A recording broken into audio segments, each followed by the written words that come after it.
navyigishijwe n'umuvyeyi.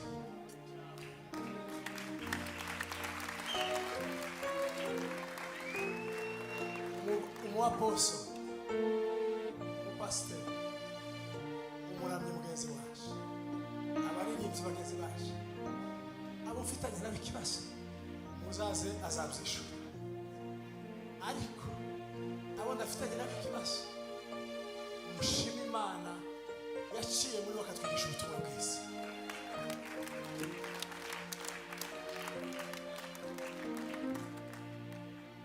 Yari isengesho ryanje kugira ngo muze hagere hano.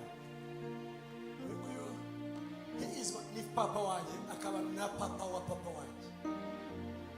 Niba munyumva neza, uyu Apostle Meshaki ni papa wanjye akaba na papa wa Pastor Hosea ariwe papa wanjye mbyara. Niba mufashe gutya bafatiyemo bombi, ariko mfashe uyu nguyu cyane kuko yatwigishirije hamwe na papa.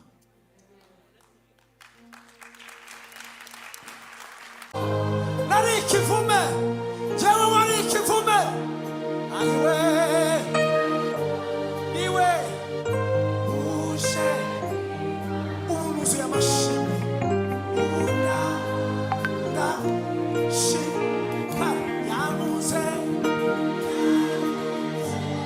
habibere, narinde, naruwahe, naruwo, ariko ijisho ryawe Mana ngo ryarandoye, ngo ryarambonye.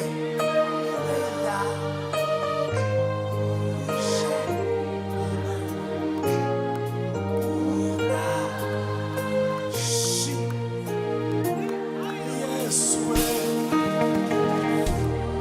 Mana Yesu we, Mwami Yesu turagushima, Mwami Yesu tugushimiye muri iki gitaramo, Mwami Yesu amajwi yacu yumvikanye kandi Yesu we,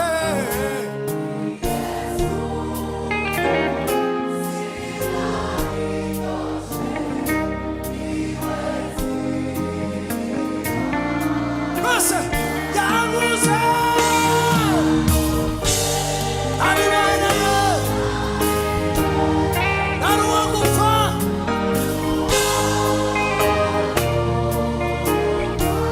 iwe.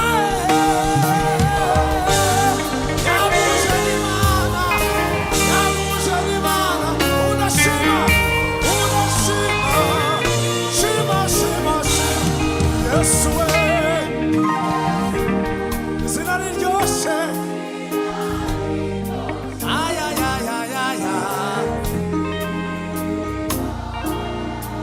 Umva amateka yacu. Umvica tumye mpinduka yitwa umukunzi, ni umukunzi w'Imana. Imana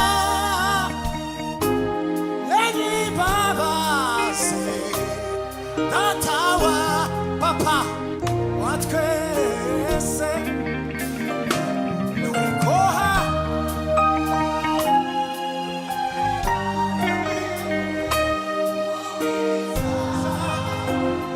ose yambara yamaru uvumo wose. Nasubiramo, nasubiramo. Umvica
Baba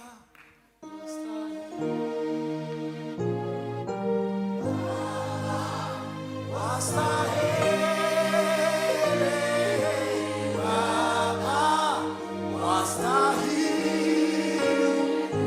sifa zote.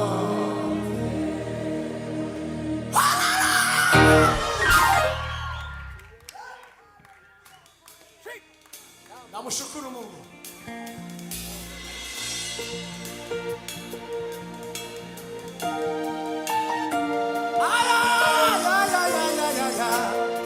Bila mkazi wawe wa karibu.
ah,